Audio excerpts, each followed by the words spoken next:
ये वो समय है जो कि शायद हमने अपने जीवन में पहले कभी नहीं देखा, लेकिन जब भी कुछ नया अनुभव होता है हमारे लिए अच्छा ही होता है ना। एक अलग पर्सपेक्टिव हमें देता है, एक अलग नज़रिया हमें देता है। सो जो कुछ भी आसपास हो रहा है उसको एक तरफ करते हैं, थोड़ा समय देखते हैं कि प्रभु हमसे क्या कहना चाहता है, राइट। आज के लिए जो थॉट एक है जो मैं शेयर करना चाहता हूँ हम सबके साथ, वो पुराने नियम में से है। और अगर आप के पास बाइबल है या नहीं भी है तो मेरे साथ फॉलो कर सकते हैं। एक्सोडस चैप्टर 14 में से मैं बोलने वाला हूँ कुछ चीज़ें, और सिर्फ जो 4 वर्सेस हैं उनमें से चैप्टर 14 10 to 14, राइट। उसमें अंदर ही हम देखेंगे आज प्रभु हमसे क्या कहना चाहता है। So let's start.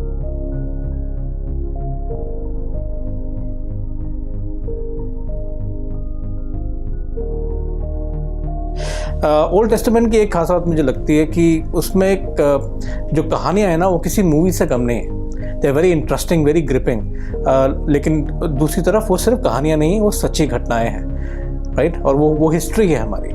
और ये जो पोर्शन है, इस पोर्शन में जब हम पढ़ते हैं तो ये एक बहुत ही एक ऐतिहासिक घटना के बारे में है।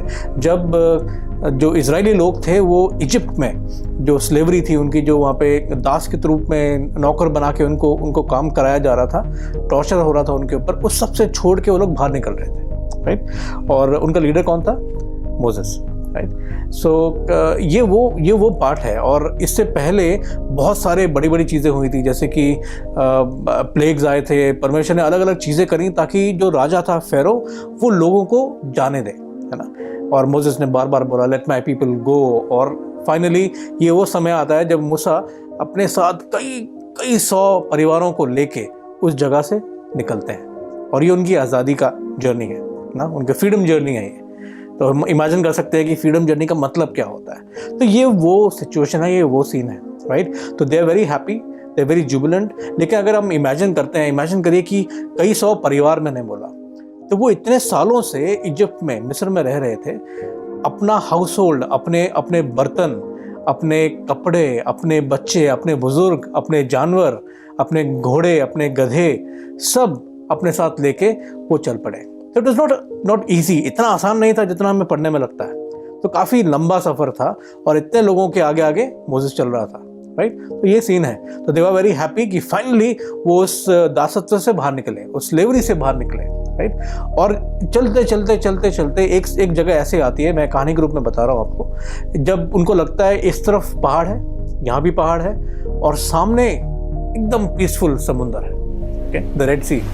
अगर मैं थका हुआ चल के और बहुत ही परेशान होके आ रहा हूँ और मैं सामने समुंदर देखता हूँ तो मैं थोड़ी देर बैठना चाहता हूँ। मुझे लग रहा है कि अब मैं निकल चुका हूँ इजिप्ट से, अब we are out, I am very happy. मेरे नेबर्स बहुत खुश हैं, हम लोग सब बहुत ही ज़्यादा ना जॉयफुल हैं। तो चाय तो बनती है, थोड़ी देर बैठते हैं। कुछ लोग रिलैक्स करना चाहते हैं, कुछ लोग वॉशरूम जाना चाहते हैं, प्रैक्टिकल चीज़ें हैं। कुछ लोग सोचते हैं थोड़ी देर रेस्ट कर लेते हैं और उसके बाद चलेंगे।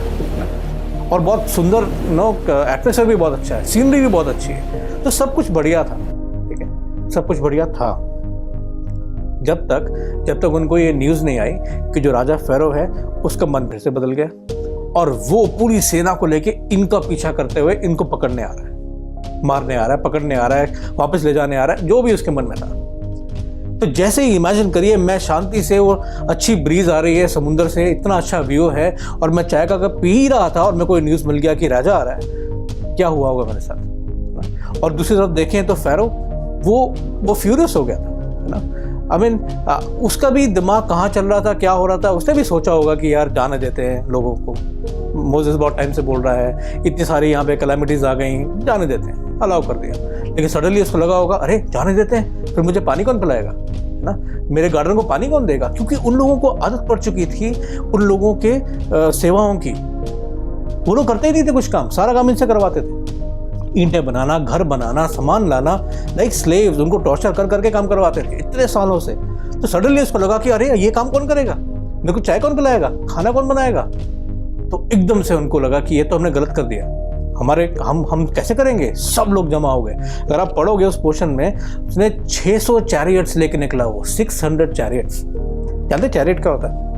पुरानी मूवीज में देखा होगा। चैरियट एक इस तरह की गाड़ी होती है, इसके आगे 2 घोड़े होते हैं, एक चलाने वाला और उसके पीछे एक बंदा है जिसके हाथ में या तो तलवार होगी या तीर कमान होगा, और वो चलते रहते हैं। 600 चैरियट्स इमेजिन करिए ये सिर्फ चैरियट्स है, साथ में कितने लोग घोड़ों पे होंगे और कितने लोग पैदल भाले लेके चल रहे होंगे। इतनी बड़ी सेना, इमेजिन करिए कि क्या सीन होगा, मतलब कितने सारे होंगे इजरायली लोग जिनको पीछा करने के लिए इतनी बड़ी सेना चाहिए थी, राइट। तो ये सीन है, ये पीछा कर रहे हैं, लोगों को मालूम चल गया कि ऐसा हो रहा है, सब उनका आराम, सब उनका जो कैंप उन लोगों ने डाल रखा था, जो रिलैक्स हो रहे थे, वो एकदम चेंज। जो समुंदर अब तक अच्छा लग रहा था, अभी वो समुंदर उनको डराने लगा, सब बदल गया। अब क्या सीन था, उन्होंने देखा कि ना तो लेफ्ट जा सकते हैं ना राइट जा सकते हैं, लेफ्ट ये वाला होता है वैसे आजकल, पहले भी यही था, ना लेफ्ट जा सकते हैं ना राइट जा सकते हैं, और आगे समुंदर है, और पीछे तो जा ही नहीं सकते, पीछे फैरो आ रहा है, राइट। तो ये सीन है। अब इसमें से हम क्या सीख सकते हैं जो यहाँ पे हुआ, राइट। इन्हीं वर्सेस में से मैं बताऊंगा 4 चीजें जो कि हुई यहाँ पे। पहली चीज, उनका जो विश्वास था उसने बैक सीट ले ली और उनके डर ने उनको अपने काबू में कर लिया। The fear took over them and faith was aside, एक तरफ हो गया। और अक्सर जब ऐसा हो जाता है, जब डर हमें अपने काबू में कर लेता है, तो उसके बाद हम अलग ही तरीके से बिहेव करते हैं। जिसकी भी जीवन में जब डर अपना पंजा फैला लेता है ना, उसको अपने चंगुल में कर लेता है, वो इंसान नॉर्मल बिहेव नहीं करता। और बिल्कुल वैसे ही वहां पे हुआ, वो लोग पैनिक करने लगे, क्राइसिस सिचुएशन था, वो जाए कहाँ, यहाँ पे पहाड़, इधर पहाड़, सामने समुंदर, पीछे फैरो, अब क्या करें। वो बड़बड़ाने लगे, गुस्सा हो गए, चीजें फेंके, मोजेस पे चिल्लाने लगे, उसको ब्लेम करने लगे सिचुएशन के लिए कि ये क्या किया तूने। तो जो लोग अभी तक खुश थे, डर की वजह से उनका पूरा पर्सपेक्टिव चेंज हो गया ना। और जब हम ये बात करते हैं डर के बारे में, तो हम जानते हैं कि डर आने से क्या होता है। तो पहली चीज क्या हुआ, डर उन पे हावी हो गया, इसलिए विश्वास एक तरफ हो गया। डर और विश्वास कभी भी एक साथ रह नहीं सकते, या तो विश्वास होगा या फिर डर। तो अगर विश्वास होता तो शायद वो डर की कोई गुंजाइश ही नहीं होती, लेकिन डर को उन्होंने अलाउ किया, तो विश्वास एक तरफ हो गया। दाऊद अपने साम में ना, साम 23:4 उसमें बहुत अच्छे से लिखता है कि चाहे मैं घोर अंधकार में से होकर क्यों गुजरूं, when I go through the valley of the shadow of death, I will fear no evil. मैं बिल्कुल नहीं डरूंगा क्योंकि परमेश्वर तू मेरे साथ है। वो इस बात को समझता है कि उस घाटी में से जब निकलते हैं ना, जहाँ पे लाइट तक नहीं आती, वहां पे एक जानवर का खतरा, चोर डाकुओं का खतरा, फिर भी वो अनुभव जब तक हम नहीं करते हैं ना, जब तक हम इस बात को एक्सप्रेस नहीं कर सकते कि क्या मतलब होता है डर का। लेकिन जिस जन ने सच में परमेश्वर को चखा हो और जानता हो कि परमेश्वर हमें कभी नहीं छोड़ेगा, कभी नहीं त्यागेगा, वो जन इस चीज को अपने ऊपर कभी हावी नहीं होने देगा। और ये दाऊद की जीवन की सच्चाई थी। लेकिन वो दाऊद था, ये इजरायली लोग हैं, इन्होंने ऐसा नहीं किया, राइट। तो पहली चीज ये। दूसरी चीज, डर जो है वो हमारे पास्ट की जो मेमोरीज है उसको डिस्ट्रॉय कर देता है ना। इट फेड्स अवे और डिस्टॉर्ट्स आवर पास्ट मेमोरीज। मतलब कि ये वही इजरायली हैं जिन्होंने अभी कुछ समय पहले परमेश्वर के महान काम देखे थे। परमेश्वर ने क्या क्या नहीं किया, चमत्कार, मतलब उनके शब्दों में आश्चर्य कर्म, उन लोगों ने कभी नहीं देखे होंगे ये चीजें, और सच में दावा हो गया होगा कि हाँ, ये परमेश्वर इतना पावरफुल है, इतना स्ट्रांग है, कुछ भी कर सकता है। लेकिन वो पास्ट हो गया। अब के डर की वजह से वो मेमोरीज उनकी फेडेड हो गई। देखा डर क्या करता है, जो परमेश्वर ने पहले समय में, कुछ पिछले सालों में जो हमारे लिए अच्छे काम किए, वो सब एक तरफ हो जाता है, प्रेजेंट हमारे ऊपर हावी हो जाता है और हम सबको भूल जाते हैं, राइट। तीसरी चीज, डर हमें नेगेटिव सोचने पर मजबूर करता है, और वो यहाँ पे हो रहा है। They became very negative. और क्या करने लगे, मूसा को वो लोग ब्लेम करने लगे ना, ये क्या किया। एक जगह तो आयत में लिखा है, 11वीं 12वीं में आप पढ़ेंगे तो उसमें लिखा है कि हमें क्या क्या इजिप्ट के अंदर कब्रें कम थी जो तू हमें यहाँ पे ले आया मरने के लिए। इमेजिन, जो लोग अभी आनंद कर रहे थे, मोसेस की तारीफ कर रहे थे, वही लोग अभी क्या बोल रहे थे कि अरे वहीं छोड़ देना था मरने के लिए, यहाँ को ले आया भाई, ये तो और मुश्किल हो गया। तो इमेजिन कि डर हमें किस तरह से नेगेटिव सोचने में मजबूर कर देता है ना। इमेजिन करिए, हमारे जीवन में ऐसा हुआ है कभी नेगेटिव साइड। एक छोटा सा उदाहरण देता हूँ। हम एक अंधेरे कमरे में जब घुसते हैं और सब कुछ ठीक होता है ना, सब हमें लाइट ऑन करते हैं, सब बढ़िया है। लेकिन अगर हमने इससे पहले हॉरर मूवी देखी होती है ना, तो उसके बाद जब उस कमरे में घुसते हैं तो वही पर्दा जो कि नॉर्मल लगता है बाकी दिनों में, उस दिन उस पर्दे में कोई शेप दिखाई देती है हमें, होता ना, कोई तो है, क्योंकि वो पिक्चर देखी होती, राइट। बाय द वे, अगर आज आप इन दिनों में अगर आप घर पे हैं, अकेला फील कर रहे हैं, तो प्लीज़ बुरा मत मानिए, कभी कभी ये भी अच्छा होता है ना। लॉकडाउन आपने कभी एक्सपीरियंस किया नहीं, करिए। घर पे अकेले रहना भी अच्छा होता है। किसी ने मुझे कहा है कि अगर आप अकेला फील कर रहे हैं तो आपको हॉरर मूवी देखनी चाहिए। उससे क्या होता है, हमेशा लगता है कि कोई है। एनीवे, ये मजाक की बात है, ऐसे मत करना, मैं नहीं देखता। लेकिन अगर हॉरर मूवी देखने के बाद ऐसा फील होता है, वो नेगेटिव हो जाता है, हम सोचते ऐसा है। और ऐसे ना सिर्फ ये इंस्टेंस, और बहुत सारे ऐसे उदाहरण हैं कि जब हमें डर लगता है या डर को हम हावी होने देते हैं तो हमारी सोच नेगेटिव हो जाती है। यही उनके साथ भी यहाँ पे हो रहा था। All they could she was death. वो सिर्फ मृत्यु को देख पा रहे थे और कुछ नहीं देख पा रहे थे। चौथा पॉइंट, डर जो है हमें परमेश्वर का प्लान समझने की, हम परमेश्वर का प्लान समझ नहीं पाते डर के कारण। ठीक है, तो डर हमें मदद नहीं करता परमेश्वर के प्लान को समझने के लिए, ये देखने के लिए कि ये जो हो रहा है इसमें परमेश्वर का हाथ है। राइट, हम ये इजराइली ये सोचने लगे कि मोसेस ने उनको मिसगाइड करा, मोसेस की वजह से वो वहां पे फंस गए। वो लोग ये नहीं सोच पाए कि ये प्लान मोसेस का नहीं, ये प्लान परमेश्वर का था। वो उस जगह पे परमेश्वर की वजह से थे, वो उस जगह पे इसलिए थे ताकि परमेश्वर का आश्चर्य कर्म देख सकें। लेकिन वहां तक उनकी सोच गई नहीं। उन्होंने नहीं सोच पाया कि ये जो आज हमारे साथ हो रहा है ये परमेश्वर ने अलाउ किया है हमारे लिए। 4 पॉइंट्स हमने देखे। पहला, हमने देखा कि डर जब हम हावी होने देते हैं तो विश्वास एक तरफ हो जाता है। दूसरा, हमने देखा कि डर जो है हमारी पास्ट मेमोरीज जो हैं उसको फेडेड कर देता है, डिस्टॉर्ट कर देता है। तीसरा, हमने देखा कि डर हमारे अंदर से नेगेटिव साइड ले आता है, हर एक चीज को हम नेगेटिवली देखते हैं। और चौथा, डर की वजह से हम परमेश्वर का प्लान नहीं देख पाते, उसका समझ नहीं पाते। ये बहुत इंपॉर्टेंट है ना। किसी जन ने बहुत अच्छे से इस चीज को एक्सप्लेन किया है, मैं पढ़ देता हूं। मैंने यहाँ पे लिखा है फियर ना, FEAR, false evidence appearing real.